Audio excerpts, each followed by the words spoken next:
नमस्कार दोस्तों, मैं हंसराज चौधरी आपका एक बार फिर से स्वागत करता हूं अतुल्य भारत ज्योग्राफी के यूट्यूब चैनल पर। दोस्तों, पिछली कक्षा में हमने हमारी पाठ्य पुस्तक के अध्याय 2 के बारे में चर्चा की थी, विश्व की प्रमुख जनजातियां। और विश्व की प्रमुख जनजातियों में भी हमने सबसे पहले एस्किमो जनजाति के बारे में चर्चा प्रारंभ की थी। हमने एस्किमो जनजाति की शारीरिक तथा चारित्रिक विशेषताओं के बारे में चर्चा की तथा एस्किमो जनजाति के निवास क्षेत्र को एक मानचित्र के द्वारा हमने समझा था। अब हम देखते हैं कि एस्किमो जनजाति का निवास क्षेत्र किन क्षेत्रों में पाया जाता है तथा वहां पर किस प्रकार की परिस्थितियां पाई जाती है। तो जब हम एस्किमो जनजाति के निवास क्षेत्र की बात करते हैं तो ध्यान दीजिएगा कि एस्किमो जनजाति उत्तरी अक्षांशों में या फिर उच्च अक्षांशों में निवास करती है। ठीक है, उच्च अक्षांशों में निवास करने के कारण यहाँ पर तापमान क्या होता है, काफी कम पाया जाता है और इन क्षेत्रों को प्रमुख रूप से टुंड्रा क्षेत्र कहा जाता है। ठीक है, टुंड्रा क्षेत्र से तात्पर्य है 70 डिग्री उत्तरी अक्षांश या इससे ऊपर के क्षेत्र को क्या कहा जाता है, टुंड्रा क्षेत्र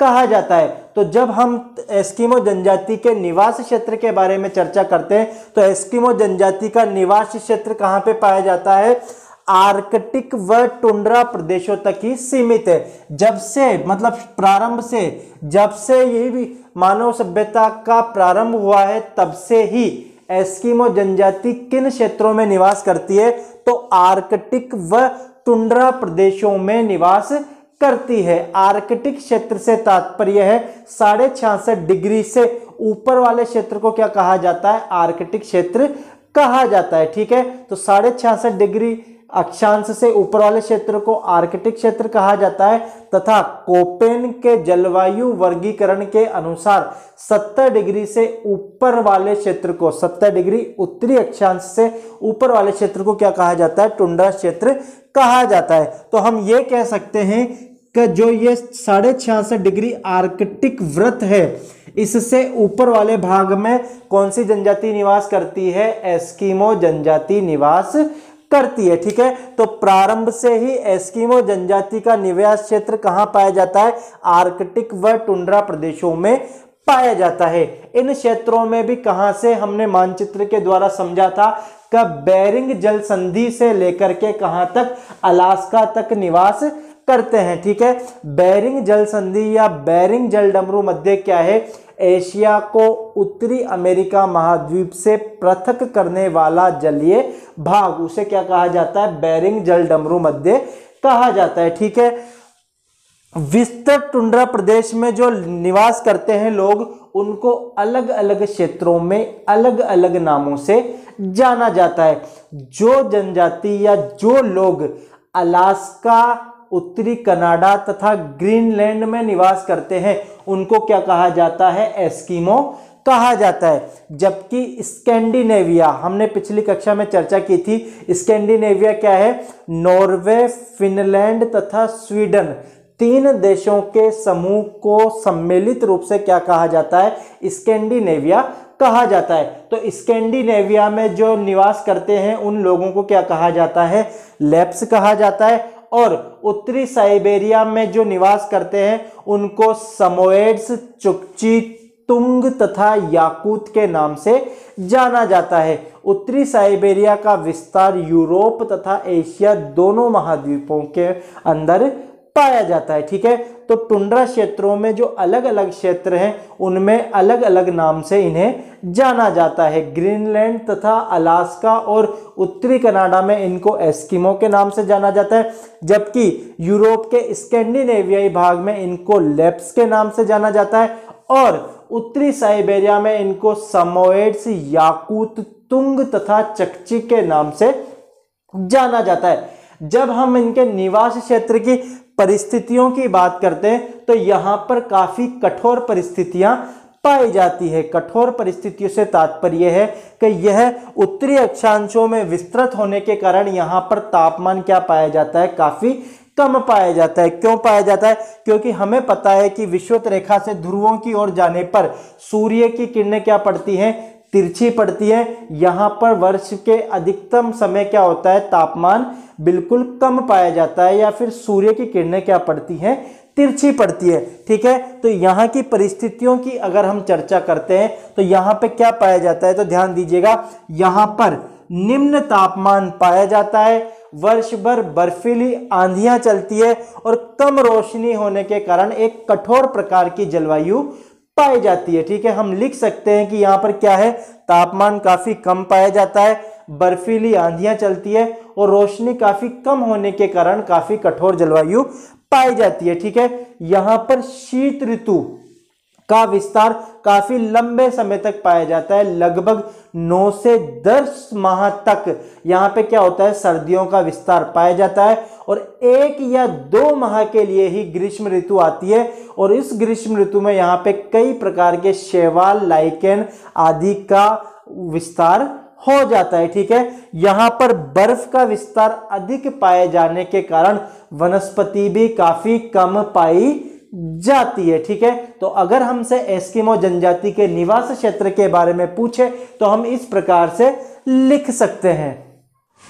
अब हम बात करते हैं एस्किमो जनजाति की आर्थिक क्रियाकलापों की, और आर्थिक क्रियाकलापों में शिकार सर्वप्रमुख क्रिया है। ठीक है, तो एस्किमो जनजाति के द्वारा जो शिकार किया जाता है वो प्रमुख रूप से 2 प्रकार का होता है, एक जो शीतकाल में किया जाता है और एक जो ग्रीष्म काल अथवा बसंत काल में किया जाता है। तो हम शिकार या आखेट को 2 भागों में बांट सकते हैं, एक है शीतकालीन आखेट तथा एक है बसंतकालीन अथवा ग्रीष्मकालीन आखेट। शीतकालीन आखेट में क्या होता है कि यहाँ पर दूर दूर तक और विस्तृत क्षेत्र में किसका विस्तार हो जाता है, बर्फ का विस्तार हो जाता है और यहाँ पर केवल किसका शिकार किया जाता है, सील मछली का शिकार किया जाता है। आपको एक चीज ध्यान रखनी है कि एस्किमो के जीवन में सबसे प्रमुख जो मछली है वो कौन सी है, सील मछली है। ठीक है, ये नाम ध्यान रखना है आपको कि समुद्र तट के किनारे किसका शिकार करते हैं, सील मछली का शिकार करते हैं। ठीक है, इसकी भी 2 विधियां हैं। ठीक है, 2 विधियों के द्वारा ये क्या करते हैं, शिकार करते हैं। सबसे पहली विधि होती है माउपाक विधि। ये शब्दावली आपसे परीक्षा में पूछी जा सकती है। आपको ध्यान रखना है कि जो शीतकालीन जो शिकार करते हैं एस्किमो लोग, उसकी जो विधियां हैं उनको 2 नामों से जाना जाता है, एक है माउपाक विधि तथा दूसरी है इतुरपाक विधि। ठीक है, आपसे पूछा जा सकता है कि माउपाक तथा इतुरपाक क्या है, तो माउपाक तथा इतुरपाक क्या है, शिकार करने की विधियां हैं और इनमें क्या अंतर होता है। देखिए कि माउपाक जो शब्द होता है इसका अर्थ होता है प्रतीक्षा करना, वेट करना, इंतजार करना।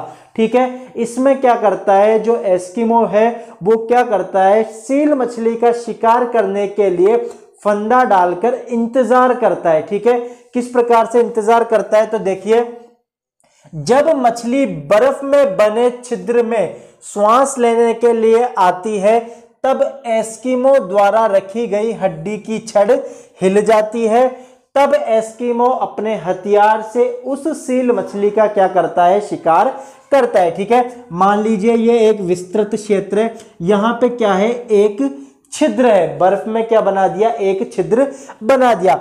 इस बर्फ के एक छिद्र पे क्या करता है एस्किमो, एक हड्डी या एक चारा लटका देता है। ठीक है, अब क्या करती है जो सील मछली है वो इस बर्फ के अंदर से इस छिद्र में श्वास लेने के लिए आती है, तो जब वह ऊपर आएगी तो ये जो उसने फंदा बना के रखा है या फिर जो ये हड्डी लटका कर रखी है ये क्या होती है, हिल जाती है। ठीक है, जैसे ही ये हिल जाती है वैसे ही क्या करता है एस्किमो, अपने भाला, ठीक है, उस भाले को क्या कहा जाता है, हार्पून कहा जाता है। ठीक है, ये शब्द भी आपसे पूछा जा सकता है कि हार्पून क्या होता है, तो एस्किमो लोगों के द्वारा जो प्रयोग में लिया जाता है भाला, उसे क्या कहा जाता है, हार्पून कहा जाता है। ठीक है, तो एस्किमो क्या करता है, अपने हार्पून या भाले से उस सील मछली का शिकार करता है। तो इस विधि को क्या कहा जाता है, माउपाक कहा जाता है। माउपाक का अर्थ क्या होता है,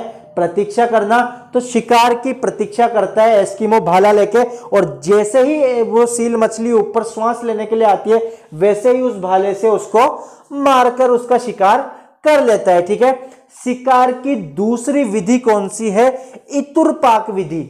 इस विधि में क्या होते हैं, दो तो छिद्र होते हैं तथा दो ही क्या होते हैं, एस्किमो होते हैं। उसमें जहां पे माओपाक विधि में एक ही एस्किमो शिकार कर सकता है, वहां पे इस विधि में कितने, 2 लोगों की आवश्यकता होती है। ठीक है, इसमें क्या होते हैं, 2 छिद्र होते हैं, उस पर एक एस्किमो चारा डालकर बैठ जाता है। जैसे ही सील मछली चारे के पास आती है तो एस्किमो दूसरे एस्किमो को क्या कर देता है, इशारा कर देता है, और वह अपने भाले से उस सील मछली का क्या कर लेता है, शिकार कर लेता है। ठीक है, तो शिकार की दूसरी विधि कौन सी है, इतुरपाक विधि। इसमें एक छिद्र पर एक व्यक्ति चारा डालकर सील मछली को क्या करता है, बुलाता है, तथा दूसरे छिद्र में दूसरा व्यक्ति जैसे ही संकेत या इशारा मिलता है वैसे ही उसका क्या कर लेता है, शिकार कर लेता है। ठीक है, तो ये विधियां हैं कौन सी, शीतकालीन। शीतकालीन जब बर्फ ही बर्फ जमी हुई होती है तब एस्किमो 2 प्रकार से शिकार करते हैं।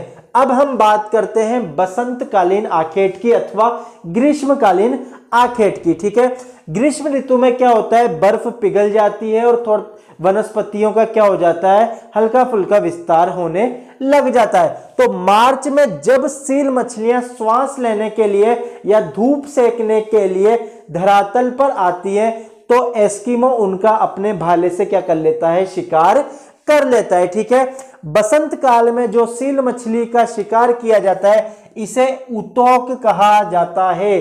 ठीक है, जब हम शीतकाल में सील मछली का शिकार पढ़ रहे हैं तो उसमें 2 विधियां पढ़ी हमने, एक तो माऊपाक तथा एक इतुरपाक। जबकि बसंत काल में जब सील मछली का शिकार किया जाता है तो उसे क्या कहा जाता है, उतोक कहा जाता है। ठीक है, बसंत ऋतु में या ग्रीष्म ऋतु में शिकारी कुत्तों की सहायता से सील मछली का क्या किया जाता है, शिकार किया जाता है। इसके अलावा बसंत काल में कैरिबो, ठीक है, कैरिबो क्या होता है, 12 सिंगे की एक प्रजाति है। इस कैरिबो या 12 सिंगे का धनुष बाण या तीर चला करके क्या किया जाता है, शिकार किया जाता है। इसके अलावा यहाँ पर कई छोटे छोटे खरगोश, बतख तथा चिड़ियाएं पाई जाती है जिनका जो शिकार करते हैं वो भाला फेंक कर लेते हैं। तो अगर आपसे बसंतकालीन या ग्रीष्मकालीन आखेट पूछा है तो आप इस प्रकार से लिख सकते हैं कि ग्रीष्म काल अथवा बसंत काल में सील मछली का शिकार शिकारी कुत्तों की सहायता से किया जाता है तथा धनुष बाण अथवा तीर चलाकर कैरिबो अथवा 12 सिंगे का शिकार किया जाता है। इसके अलावा जो हल्के भाले होते हैं उनको फेंककर बतख, खरगोश तथा चिड़ियों का शिकार किया जाता है एस्किमो के द्वारा। अब हम बात करते हैं एस्किमो के जीवन में सील मछली के महत्व की।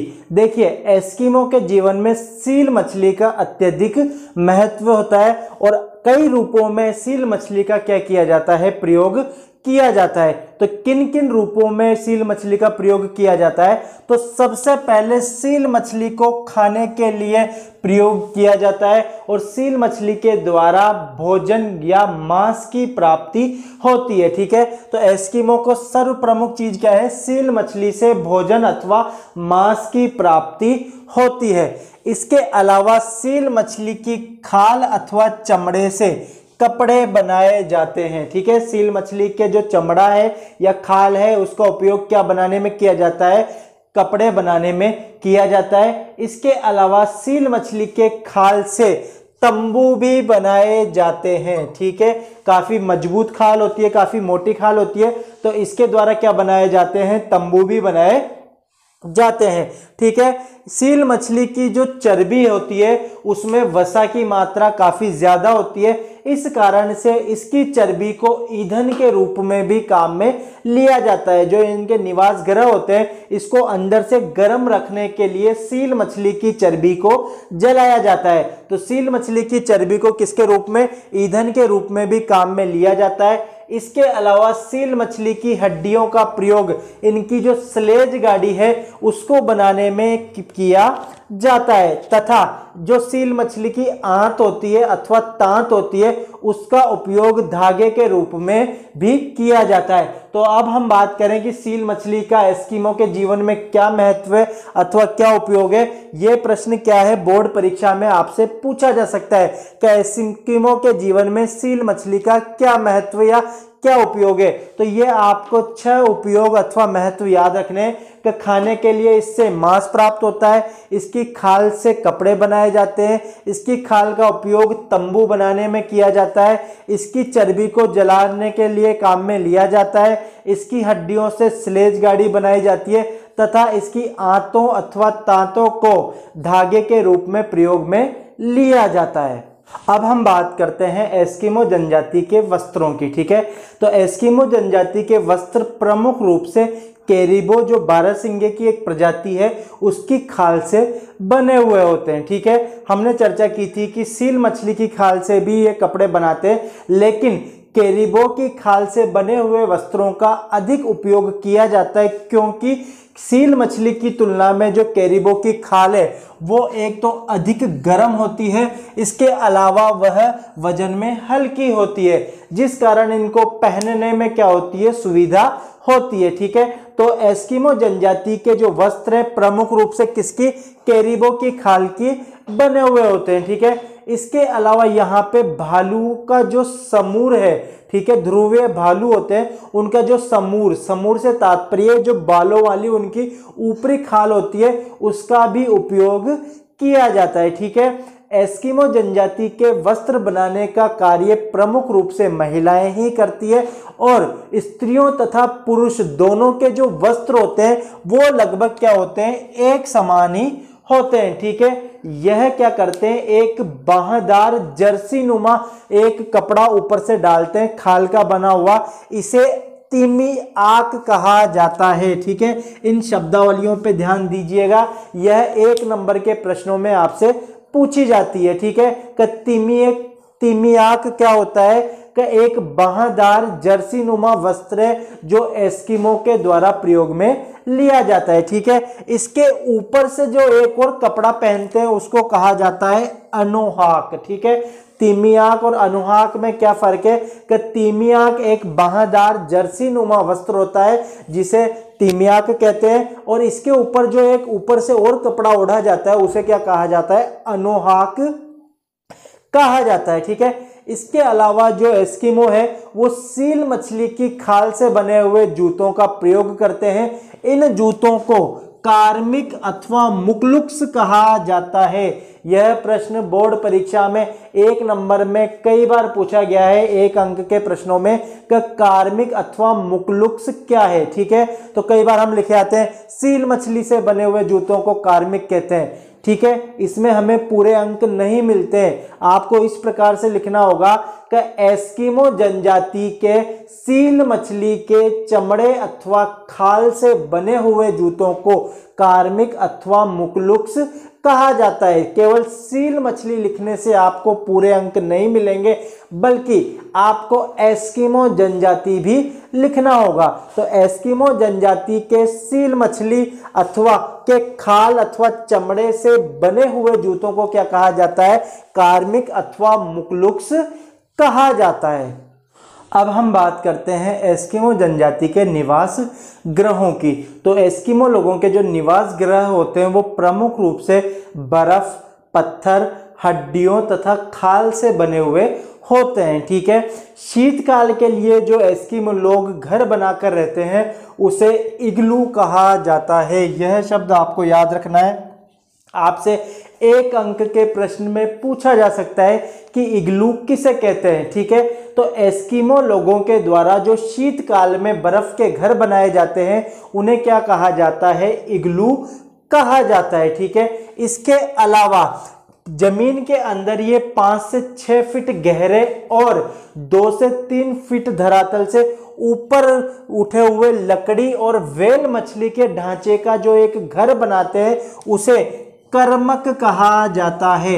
हमने पहले भी बात की कि जो इस अध्याय में जो ये शब्दावलियां आ रही है यह 1 अंक के प्रश्नों में पूछी जाती हैं। तो आपसे पूछा जा सकता है कि कर्मक किसे कहते हैं। तो कर्मक किसे कहते हैं कि एस्किमो जनजाति के द्वारा जो हड्डियों और किससे लकड़ियों के बने हुए जो घर होते हैं जो 5 से 6 फीट तो जमीन के नीचे होते हैं और 2 से 3 फीट जमीन के ऊपर होते हैं, उन्हें क्या कहा जाता है? कर्मक कहा जाता है। जबकि शीतकाल के जो बर्फ से बने हुए मकान होते हैं उन्हें क्या कहा जाता है? इग्लू कहा जाता है। ठीक है।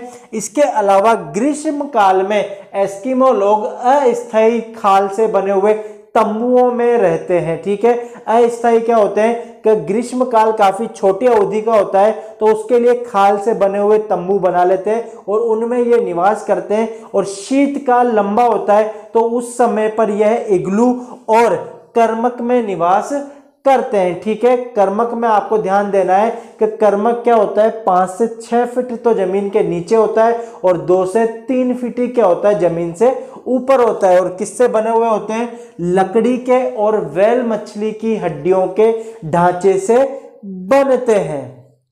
अब हम बात करते हैं प्रमुख यंत्रों तथा उपकरणों की जिनका एस्किमो के जीवन में काफी अधिक महत्व है। ठीक है। तो सबसे पहले हम बात करते हैं कयाक की। कयाक क्या होती है? कयाक एक हड्डियों और चमड़े से बनी हुई नाव होती है। ठीक है। आपसे 1 अंक के प्रश्न में पूछा जा सकता है कि कयाक क्या है। ठीक है। तो आपको उत्तर लिखते समय एस्किमो जनजाति का नाम लिखना होगा। ठीक है। हम केवल कई बार क्या लिखाते हैं कि एक चमड़े से बनी हुई नाव को क्या कहते हैं? कयाक कहते हैं। तो इसमें हमारे पूरे अंक नहीं आते हैं। ठीक है। पूरे अंक प्राप्त करने के लिए आपको लिखना होगा कि एस्किमो जनजाति में हड्डियों से तथा चमड़े से बनी हुई नाव को क्या कहा जाता है? कयाक कहा जाता है। जबकि व्हेल मछली का शिकार करने के लिए एक यह बड़े आकार की नाव का प्रयोग करते हैं, उसे उमियाक कहा जाता है। कयाक तो क्या हो गया? एक चमड़े की बनी हुई छोटी नाव है। जबकि व्हेल मछली का शिकार करने के लिए जो यह एक बड़ी नाव का प्रयोग करते हैं उसे क्या कहा जाता है? उमियाक कहा जाता है। ठीक है। इसके बाद बात करें हम हार्पून की।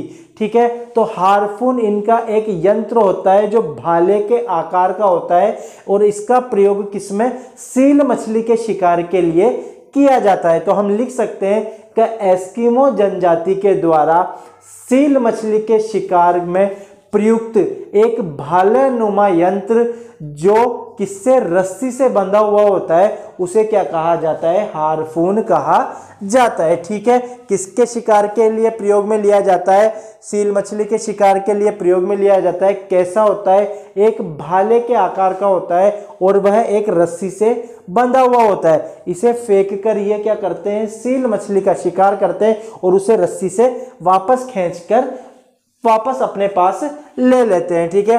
इसके अलावा एक सबसे महत्वपूर्ण जो प्रश्न बनता है इस अध्याय में से वो है स्लेज।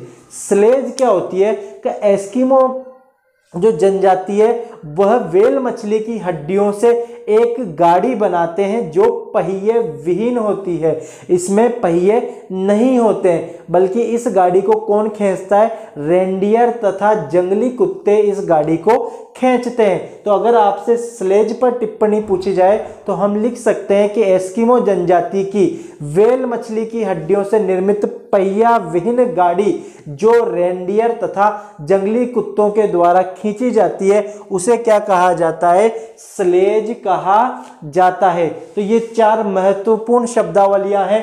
कयाक क्या होती है? छोटी नाव होती है, जबकि उमियाक बड़ी नाव होती है।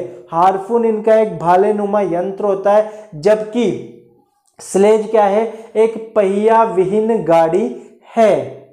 अब हम बात करते हैं एस्किमो जनजाति के समाज एवं संस्कृति की।